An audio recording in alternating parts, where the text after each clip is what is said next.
Welcome to my channel Leelakrishna music vlogs. ఈరోజు కృష్ణ గారు కాదండి, ఈ వీడియోకి నేను వాయిస్ ఓవర్ ఇస్తున్నాను. అందరం కూడా కలిసి ఇవాళ గోవాకి వెళ్దామని నిర్ణయించుకున్నాము.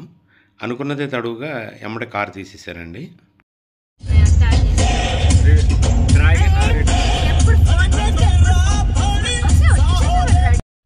మీకు తెలుసు కదండి, డ్రైవింగ్ స్టార్ట్ చేయగానే ఏదో ఒక సినిమా పెట్టుకోవడం నాకు అలవాటు. అలా మాటలో పడి నేషనల్ హైవే ఎక్కామండి. ఫస్ట్ టోల్ గేట్ కూడా వచ్చేసింది. ప్రభాస్ మన తెలుగుడని కాదు కానండి, అతని సినిమాలు చూసినా ఆ కట్అవుట్ చూసినా నాకు వచ్చే ఊపే వేరే లెవెల్లో ఉంటుంది. ఎందుకంటే కట్అవుట్ చూసి కొన్ని నమ్మేడు డూడ్. అలాగే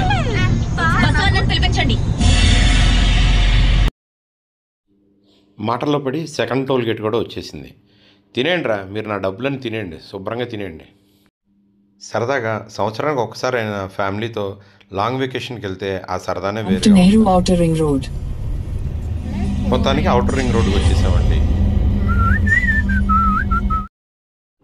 ఎయిర్పోర్ట్కి వెళ్ళాలంటే ఎన్ని టోల్ గేట్లు దాటాలండి. నా యాల్ది కత్తి అందుకో Janaki.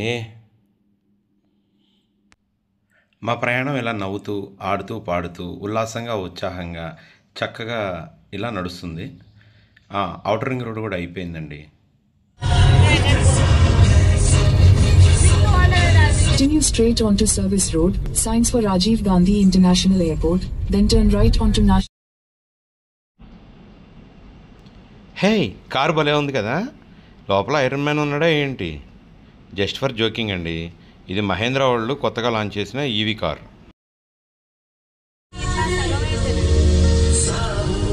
Exit the roundabout onto airport. ఫైనల్గా మనం ఎయిర్పోర్ట్కి రీచ్ అయ్యామండి. మనం పెట్టుకున్న సినిమా అయిపోయింది, అలాగే మన ప్రయాణం కూడా అయిపోయింది. ఇది ఎయిర్పోర్ట్లో కార్ పార్కింగ్ టోల్ గేట్ అండి. ఇక్కడ మనం ఒక గంట పెట్టుకున్న 600 రూపాయలు ఛార్జ్ చేస్తారండి. 24 గంటలు పెట్టుకున్న 600 రూపాయలు ఛార్జ్ చేస్తారండి. మేము 5 రోజులు పెట్టుకున్నందుకు కానీ మాకు 3000 రూపాయలు ఛార్జ్ చేశారు. ఎఫర్ట్ చేయగలిగిన వాళ్ళు ఇక్కడ పార్కింగ్ చేయండి, లేదంటే కనుక మీరు బస్సుకు రావడం చాలా ఉత్తమమైన పని. మా జాతిరత్నాలందరూ దిగిపోయారండి. నన్ను మాత్రం చాణక్యం అమాయకం ఇరికిచ్చాం అన్నట్టుగా లోపల ఇరికిచ్చేశారు. ఇదిగో మన వీరుడు ధీరుడు నందగోపాల్ నన్ను ఫాలో అవుతూ వచ్చేస్తున్నాడు. ఎయిర్పోర్ట్లో ఈ ఏరియా పగల కంటే కూడా నైట్ కూడా చాలా బాగుంటుందండి. ఇది ఎయిర్పోర్ట్ ఎంట్రన్స్ అండి. లోపలికి వచ్చేసాము. చూసారా అండి, వాళ్ళ ఆరుముత్యాల గురించి వాళ్ళ గురించి చెప్పుకుంటున్నారు కానీ నా గురించి చెప్పారా అండి? పోన్లేండి, నా గురించి నేనే చెప్పుకుంటాను. ఇంకా వాళ్ళ వెనకాల పడి అలాగే వెళ్ళిపోతున్నానండి. మా మేడం గారు ఎయిర్పోర్ట్లో ఎమ్మడే షాపింగ్ మొదలుపెట్టేశారండి. అన్నీ చూసుకుంటూ వెళ్తున్నారు. ఇక్కడ కొద్దిగా రీజనబుల్ రేట్లు ఉంటాయండి. మన ఎయిర్పోర్ట్ లోపలికి వెళ్తే కనుక రేట్లు బేభత్సంగా ఉంటాయండి. ఇకపోతే ఇక్కడ నుంచి జస్ట్ 4 అడుగులు ముందుకు వేయగానే కంటికి మంచి ఆహ్లాదకరమైనటువంటి వాటర్ ఫౌంటైన్ ఉంటుందండి. లాస్ట్ టైం మేము వచ్చినప్పుడు ఆ ఫౌంటైన్ ఆన్ చేసలేదు. అందరూ కూడా వచ్చి వీడియోలు ఫోటోలు తీసుకుంటూ ఉంటారు. ఇక మేము కూడా కొన్ని ఫోటోలు వీడియోలు తీసుకున్నామండి. ఇక్కడ కూర్చొని మా శ్రీమతి గారు ఒక కాఫీ తాగి పిల్లల కోసం వెయిట్ చేస్తున్నారండి. పిల్లలేమో ఏదో చిన్న షాపింగ్స్ చేసుకుంటున్నారు. వాళ్ళ ఫ్రెండ్స్ కోసం కీ చైన్లు, గిఫ్ట్లు అలాంటివి ఏవో కొనుక్కుంటున్నారు. ఇక్కడ పని అయిపోయిన తర్వాత మనం ఎయిర్పోర్ట్ ఎంట్రన్స్లోకి వెళ్తున్నామండి. ఇక్కడ మనకి మస్ట్ అండ్ షుడ్గా ఏదో ఒక ఐడి కార్డు ఉండాలండి. మెయిన్గా ఆధార్ కార్డు ఉంటే కనుక చాలా బాగుంటుంది. తాత చూసారా ఎంత స్టైల్గా నుంచున్నాడో. ఇక్కడ మిస్టేక్ జరిగిందండి. మా పాపది ఐడి కార్డు తేలేదు. నా గురించి తెలుసు కదా, తాతకు కూడా పులిహార కలిపేశా. తాత నవ్వాడు. ఇక లోపలికి వచ్చేసామండి. ఇక్కడ నుంచి మా బోర్డింగ్ పాస్లన్నీ కూడా మేము తీసుకున్నాము. ఇక్కడ మన ఎయిర్పోర్ట్లోకి వెళ్ళిన తర్వాత మన టికెట్ యొక్క పిఎన్ఆర్ నెంబర్ ఇక్కడ మనం నొక్కిన తర్వాత మనకి బోర్డింగ్ పాస్లన్నీ ప్రింట్ అయ్యి ఇలా వచ్చేస్తాయి. ఒకసారి చూడండి. 5 బోర్డింగ్ పాస్లు ప్రింటింగ్ అయ్యి ఇలా వచ్చేసినాయండి. మనం ఇక్కడ నుంచి లగేజ్ డ్రాప్ చేయడానికి వెళ్తున్నాము. అందరికీ దాదాపుగా తెలిసే ఉంటుందండి, కానీ ఇప్పటివరకు కూడా ఫ్లైట్ ఎక్కిన వాళ్ళు ఎవరైనా ఉంటే కొత్తగా తెలుసుకునే వాళ్ళు ఉంటే తెలుసుకోండి. ఈ వీడియో కొద్దిగా ఇన్ఫర్మేషన్గా కూడా ఉంటుంది.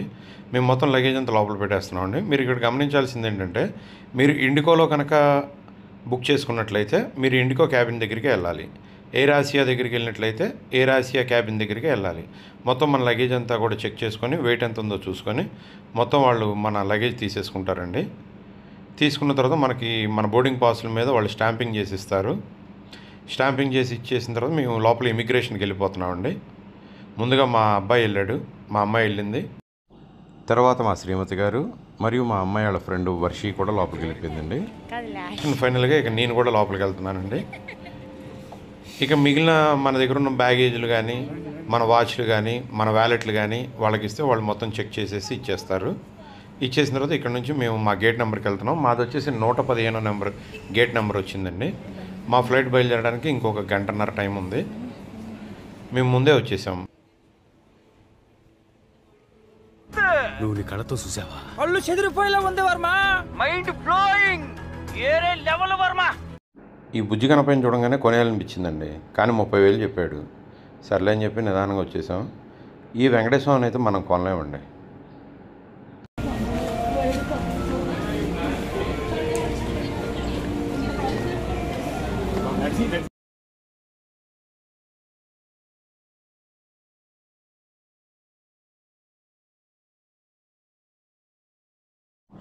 రైల్వే స్టేషన్లో మనం మెట్లెక్కడానికి ఎస్కలేటర్లు ఉంటాయి కదండి, అలాగే ఇక్కడ నడవడానికి కూడా ఉంటాయి.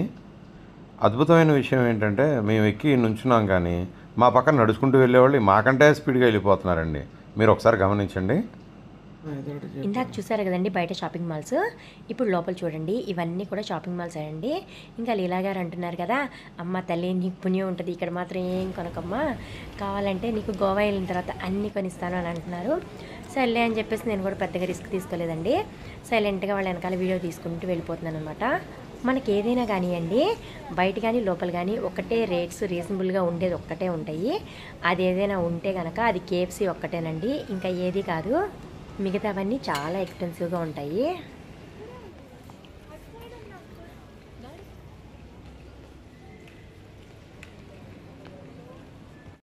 ఏంటంట ఆ టైం చెప్తుంది కదా. మా ఫ్లైట్ టేకాఫ్ అవడానికి ఇంకా గంటన్నర టైం ఉందండి. మేము లోపల సరదాగా చాలాసేపు కూడా ఎంజాయ్ చేసాము. ఫోటోలు దిగాము, సెల్ఫీలు దిగాము. అలాగే ఇక్కడ నుంచి మనం నడుచుకుంటూ అటు వెళ్తే కనుక ఇది రన్వే అండి.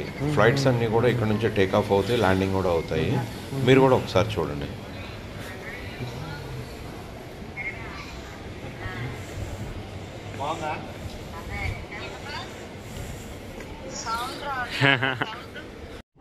ఇంకా ఇక్కడ మా అత్తయ్య గారు కాల్ చేశారండి. కాల్లో మాట్లాడుతున్నారు, వీడియో కాల్లో. ఎక్కడి దాకా చేరుకున్నారు అని అడుగుతున్నారనమాట. అందుకని చెప్పేసి మొత్తం అంతా కూడా ఒకసారి చూపిస్తున్నారు. ఇంకా అమ్మ కూడా అదే టైంలో కాల్ చేసింది. ఇంకా నేనైతే ఒక పక్కన అమ్మతో మాట్లాడుతున్నానండి.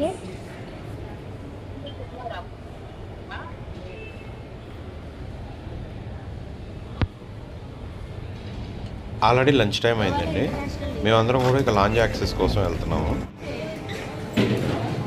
ఇదే లాంజ్ అండి.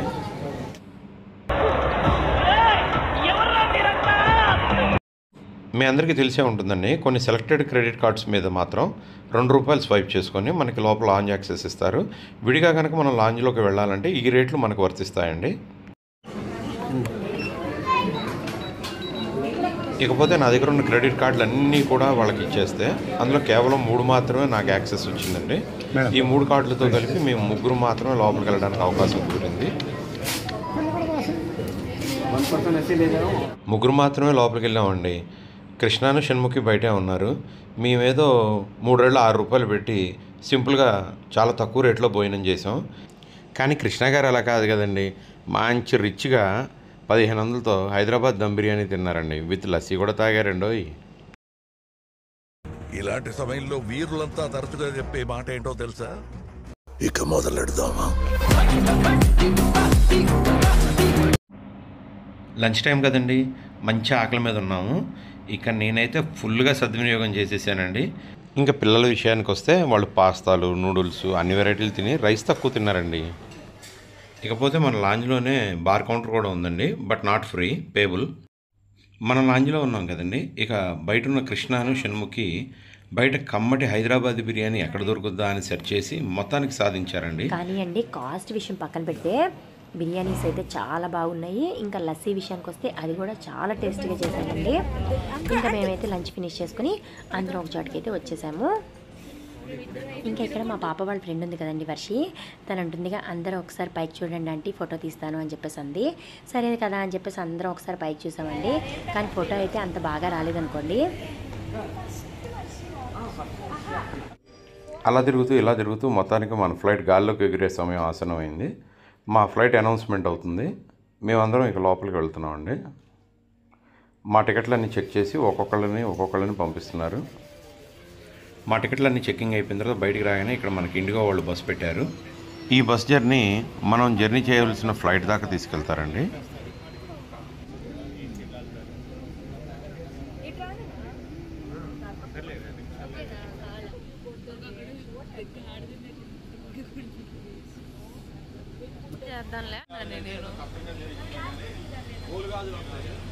జస్ట్ 5 minutes జర్నీ తర్వాత మేము జర్నీ చేయాల్సిన ఫ్లైట్ దాకా వచ్చేసామండి. ఇదేనండి మేము వెళ్ళాల్సిన ఫ్లైట్, గోవా ఫ్లైట్. ఈ సరదాగా మేమందరం కూడా గోవా ఫ్లైట్తో సరదాగా ఫోటోలు దిగాము. ఇంక ఇక్కడ నుంచి బయలుదేరి విమానంలోకి లోపలికి వెళ్ళిపోయామండి.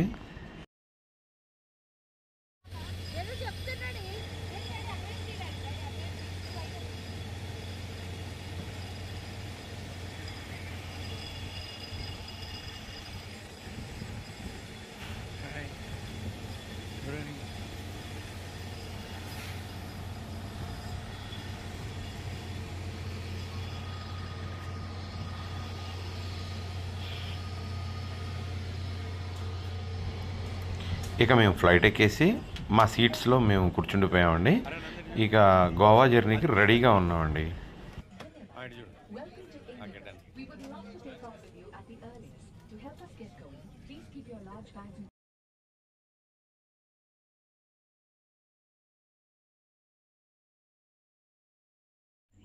ఫ్లైట్ టేకాఫ్ అయ్యే ముందు ఎయిర్ హోస్టర్ సేఫ్టీ ప్రికాషన్స్ ఇస్తారండి. మా ఫ్లైట్ ఇక్కడ టేకాఫ్ అవడానికి రెడీగా ఉంది. రన్వే మీదకి వచ్చిందండి. మా ఫ్లైట్ జస్ట్ టేకాఫ్ అవుతుందండి. కొత్తగా విమానం ఎక్కిన వాళ్ళకి టేకాఫ్ అయ్యేటప్పుడు, ల్యాండ్ అయ్యేటప్పుడు కొద్దిగా కళ్ళు తిరుగుతున్నట్టు, తల తిరుగుతున్నట్టు అనిపిస్తుంది. 4-5 సార్లు ఎక్కితే అలవాటు అయిపోతుందండి.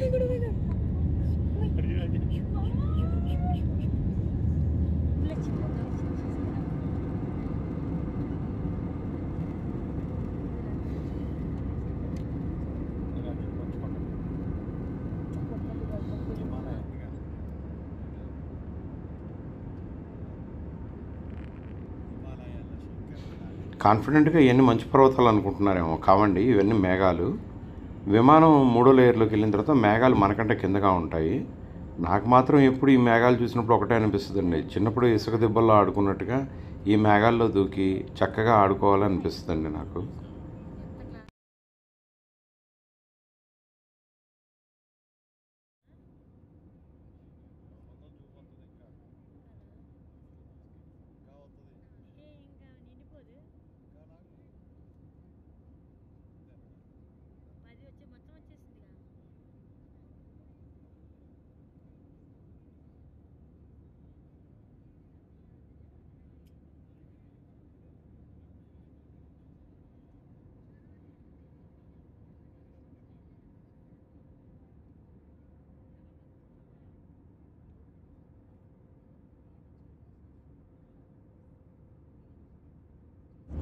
నాకైతే ఇది నా 37వ ఫ్లైట్ జర్నీ అండి. ఎక్కి నాకు అలవాటు అయిపోయింది కనుక నేను విండో సీట్ తీసుకోలేదు. పిల్లలకి, కృష్ణకి అందరికీ విండో సీట్లు తీసుకున్నాను. నేను మధ్యలో కూర్చున్నాను. కాసేపు చక్కగా పడుకుందామంటే కృష్ణ గారు ముచ్చట్లు పెట్టి మళ్ళీ లేపేస్తున్నారు నన్ను. సరదాగా నవ్విస్తున్నారు కూడా. సరదాగా నవ్వుకున్నాం, చాలాసేపు జోకులు చేసుకున్నాం. మా ప్రయాణం చాలా సరదాగా సాగిపోయింది. అలాగా సన్సెట్ చూసారండి, చాలా బాగుంది. ఈ సన్సెట్ మనం ఎయిర్పోర్ట్లో ఉన్నాం. రేపటి సన్సెట్ మనం అంజునా బీచ్లో ఉంటున్నాం. అంజునా బీచ్ సన్సెట్కి చాలా ప్రసిద్ధిగాంచిందండి. ప్రతి ఒక్కళ్ళు కూడా సన్సెట్ టైంలో అంజునా బీచ్కి వస్తారు. మనం జస్ట్ ఇప్పుడే ల్యాండ్ అయ్యామండి గోవా ఎయిర్పోర్ట్లో. ఇదే గోవా ఎయిర్పోర్ట్ అండి, చూడండి అందరూ. మీకు ఇందాక చెప్పాను కదండి, ఇది నా 37వ ఫ్లైట్ జర్నీ అని. మామూలుగా మేము సిఎన్సీ మిషన్ ఒకటి లాంచ్ చేసామండి. దాని ట్రైనింగ్కి వెళ్ళినప్పుడు అహ్మదాబాదు, బాంబే బాగా తిరగాల్సి వచ్చింది. ఆ టైంలో షాప్ మూస్తే మా కస్టమర్లు ఇబ్బంది పడతారని చెప్పి ఫ్లైట్లో బాగా తిరగాల్సి వచ్చింది. కృష్ణ గారు మాత్రం ఇది 7వ ఫ్లైట్ అండి. పిల్లలు మాత్రం ఫస్ట్ సారి ఎక్స్పీరియన్స్ అయ్యారండి ఫ్లైట్ జర్నీ. ఫైనల్గా గోవా వచ్చేసామండి. ఓకే, అన్నీ వచ్చినాయిలే.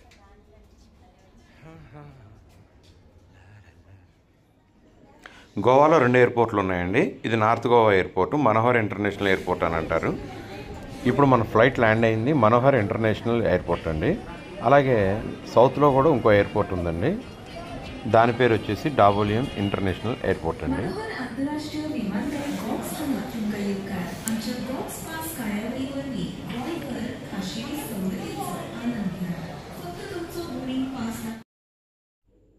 మన వాళ్ళందరికీ అప్పుడే గోవా వైబ్స్ వచ్చేసాయండి, చూడండి.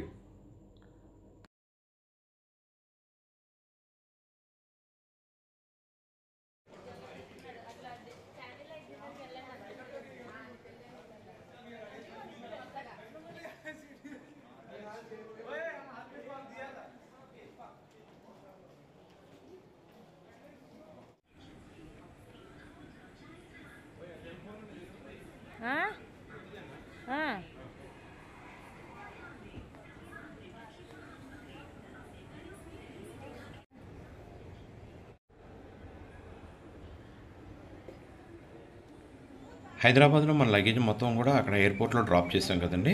ఇక్కడ గోవాలో దిగిన తర్వాత మన లగేజ్ అంతా కూడా ఇక్కడ మనం పికప్ చేసుకోవచ్చు. మన ఫ్లైట్కి ఏ బెల్ట్ మీద మన లగేజ్ వస్తుందనేది మనకి డిస్ప్లే బోర్డ్స్ మీద డిస్ప్లే అవుతుంది. దాన్ని బట్టి మనం చెక్ చేసుకొని మన లగేజ్ ఏ బెల్ట్ మీద వస్తుందో చూసుకొని తీసుకొని మనం ఇక అక్కడ నుంచి బయలుదేరి ఎగ్జిట్ వైపు వెళ్ళిపోతున్నామండి. మనం ఆల్రెడీ క్యాబ్ ఒకటి బుక్ చేసాము. బయట మనకు ట్యాక్సీ డ్రైవర్ కూడా వచ్చేసానని కాల్ చేశాడు. ఇక మేము అక్కడ నుంచి నిదానంగా నడుచుకుంటూ బయటికి వెళ్ళిపోతున్నాము. మీకు ముందే చెప్పాను కదండి, గోవాలో 2 ఎయిర్పోర్ట్లు ఉన్నాయి. ఒకటి వచ్చి నార్త్లో ఉంది, ఒకటి వచ్చి సౌత్లో ఉంది. మీరు నార్త్లో బుక్ చేసుకున్నట్లయితే మనోహర్ ఇంటర్నేషనల్ ఎయిర్పోర్ట్కి వచ్చేసేయండి. మీరు ఒకవేళ సౌత్లో రూమ్ బుక్ చేసుకున్నట్లయితే సౌత్ గోవాలో ఇంకో ఎయిర్పోర్ట్ ఉంది, దాంట్లోకి వెళ్ళిపోండి. నార్త్ గోవా కోడ్ వచ్చేసి GOX అని ఉంటుందండి. సౌత్ గోవాది GOI అని ఉంటుందండి. చూసుకోండి ఒకసారి ఎయిర్పోర్ట్లో మీరు ఫ్లైట్ బుక్ చేసుకునేటప్పుడు. సౌత్ గోవా కంటే కూడా నార్త్ గోవా చాలా బాగుందండి ఎయిర్పోర్టు. ఏదైనా కొత్తది కదండి, చాలా అందంగా ఉంది. మన క్యాబ్ డ్రైవర్ కాల్ చేశాడండి. కార్ పార్కింగ్ దగ్గర 70 నెంబర్ పిల్లర్ దగ్గరికి రమ్మన్నాడు. మేము నిదానంగా నడుచుకుంటూ 70 నెంబర్ పిల్లర్ వైపు వెళ్ళిపోతున్నాము. నార్త్ గోవా డెకరేషన్ మాత్రం చాలా బాగుందండి. సౌత్ గోవా నాకు అంతగా అనిపించలేదు, ఎందుకంటే అది పాత ఎయిర్పోర్ట్ కనుక. నార్త్ గోవా మాత్రం చాలా అందంగా ఉంది. ఎవరైనా కొత్తగా చూడాలి అని అనుకున్న వాళ్ళు నార్త్ గోవా వచ్చేసిండి.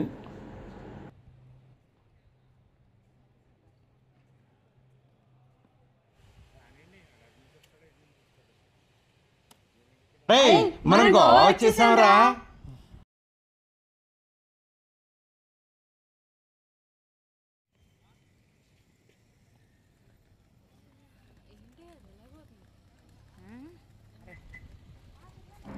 ఫైనల్గా మన క్యాబ్ డ్రైవర్ వచ్చేసాడండి.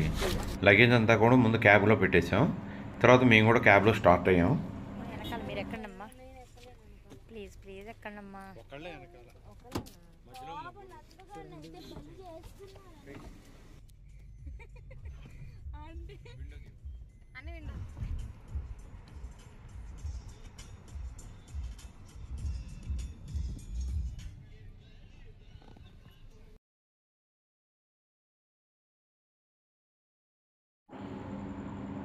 మనం బుక్ చేసుకున్న కాటేజ్ వచ్చేసి నార్త్ గోవాలో ఉందండి.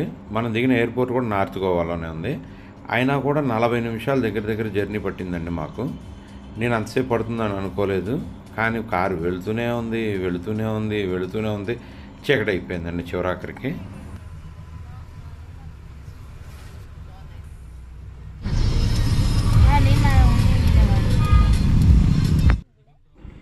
ఇక్కడ బిల్డింగ్లన్నీ కూడా చాలా వెరైటీగా ఉన్నాయి కదండి. ఇక్కడ నుంచి 400 సంవత్సరాల కిందట ఇక్కడ పోర్చుగీస్ వారు నివసించేవారంట. వారి యొక్క కట్టడాలన్నీ కూడా డిఫరెంట్ స్టైల్లో ఉన్నాయి. ఇప్పటికీ అదే స్టైల్ని మెయింటైన్ చేస్తున్నారండి.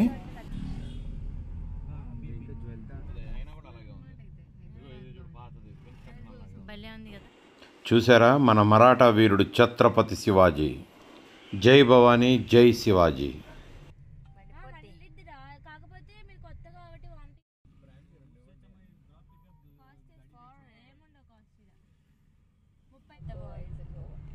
భలే ఉన్నాయి కదా.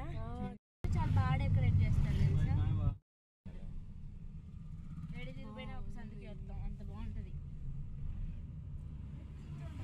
మొత్తానికి 40 నిమిషాలు సుదీర్ఘమైనటువంటి ప్రయాణం చేసిన తర్వాత మనం రూమ్ బుక్ చేసుకున్న కాటేజీకి వచ్చేసామండి. మనం ఇక్కడే ఇంకా 4 రోజులు స్టే చేయాల్సి ఉంది.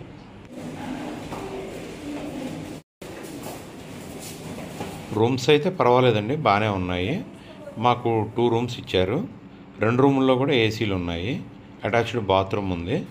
హాట్ వాటర్ ఫెసిలిటీ కూడా ఉంది. ఈరోజు మా జర్నీ మొత్తం కూడా ఉల్లాసభరితంగా జరిగిపోయింది.